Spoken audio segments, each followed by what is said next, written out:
Middle ഈസ്റ്റിലോട്ടുള്ള നമ്മുടെ പഴയ എക്സ്പോർട്ടിൻ്റെ അകത്ത് ചെറിയതായിട്ട് ഡിക്ലൈൻ ചെയ്യുകയുണ്ടായി. നമ്മൾ ഈ മിഡിൽ ഈസ്റ്റ് പല ഓയിലുമായിട്ട് ബന്ധപ്പെട്ട് നമ്മൾ റഷ്യയിലോട്ട് പോയി കഴിഞ്ഞപ്പം അവർ വേറെ മാർക്കറ്റുമായിട്ട് ബന്ധപ്പെട്ട് അവരും അങ്ങോട്ടങ്ങ് പോയി.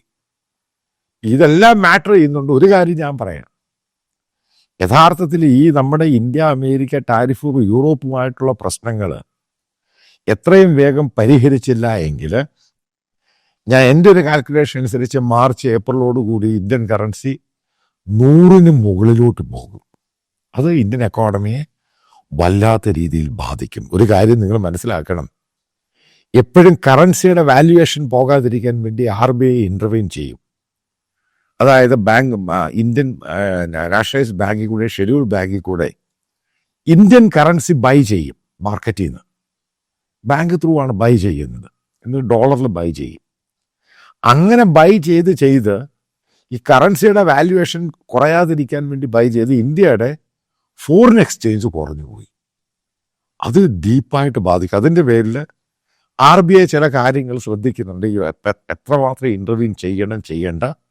ഇത്രയും ചെയ്തിട്ട് പോലും നമ്മൾ 90 റുപ്പീസ്, അതായത് 89.5, അതായത് 90 റുപ്പീസിലോട്ട് പോകണം എന്നുണ്ടെങ്കിൽ മനസ്സിലാക്കേണ്ടത് ഇന്ത്യയുടെ പല കേന്ദ്രങ്ങളിലും, അതായത് സെൻസിറ്റീവായിട്ടുള്ള എക്സ്പോർട്ട് ആണെങ്കിലും ഇന്ത്യയുടെ പല മാർക്കറ്റിലും, IT ആണെങ്കിലും എല്ലാ മാർക്കറ്റിലും അമേരിക്കൻ ടാരിഫ്, റഷ്യൻ ക്രൂഡുമായി ബന്ധപ്പെട്ട യൂറോപ്യൻ രാജ്യങ്ങളുടെ, നാറ്റോ രാജ്യങ്ങളുടെ എല്ലാ സംഭവവും ഇന്ത്യയെ കാര്യമായിട്ട് ബാധിക്കാൻ തുടങ്ങി. അതേപോലെ നമ്മുടെ റിയാലിറ്റി സെക്ടർ, റിയൽ എസ്റ്റേറ്റ്, ഇതിലിഷ്ടം പോലെ ഫോറിൻ ഇൻവെസ്റ്റ്മെൻറ്റും വരുമായിരുന്നു. നോക്കുക, കഴിഞ്ഞ 1-2 മാസം കൊണ്ട് ആരും വരുന്നില്ല. ഇന്ത്യയിൽ കാര്യമായിട്ട്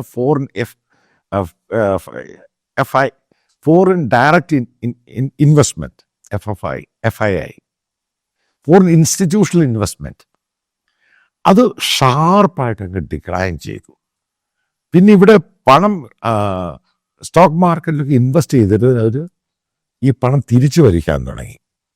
അതിൻ്റെ പേരിലാണ് സ്റ്റോക്ക് എക്സ്ചേഞ്ച് വളരെ ഫ്ലക്ച്വേറ്റ് ചെയ്ത് എപ്പോഴും 50 പോയിന്റ് 100 പോയിന്റ് താപ്പോട്ട് പോവുകയും കറൻസിയുടെ വാല്യുവേഷൻ കുറയുകയും ചെയ്തു കഴിഞ്ഞപ്പോൾ ഇൻവെസ്റ്റേഴ്സിന് ഇന്ത്യൻ മാർക്കറ്റിൽ വിശ്വാസമില്ലാതായി. അതിൻ്റെ ഭാഗമായിട്ടാണ് കറൻസി, ഈ പറയുന്ന ഇന്ത്യൻ സ്റ്റോക്ക് എക്സ്ചേഞ്ച് ആണെങ്കിലും ഇന്ത്യൻ കോർപ്പറേറ്റ്സ് ആണെങ്കിലും, അതായത് ഈ സമയത്ത്, അതായത് ഫെസ്റ്റിവൽ സമയത്താണ് നല്ലപോലെ പോകേണ്ടതാണ്, അത് ഡിക്ലൈൻ ചെയ്യുന്നു എന്നുള്ളതാണ് നമ്മൾ കാണേണ്ട ഏറ്റവും പ്രധാനപ്പെട്ട കാര്യം.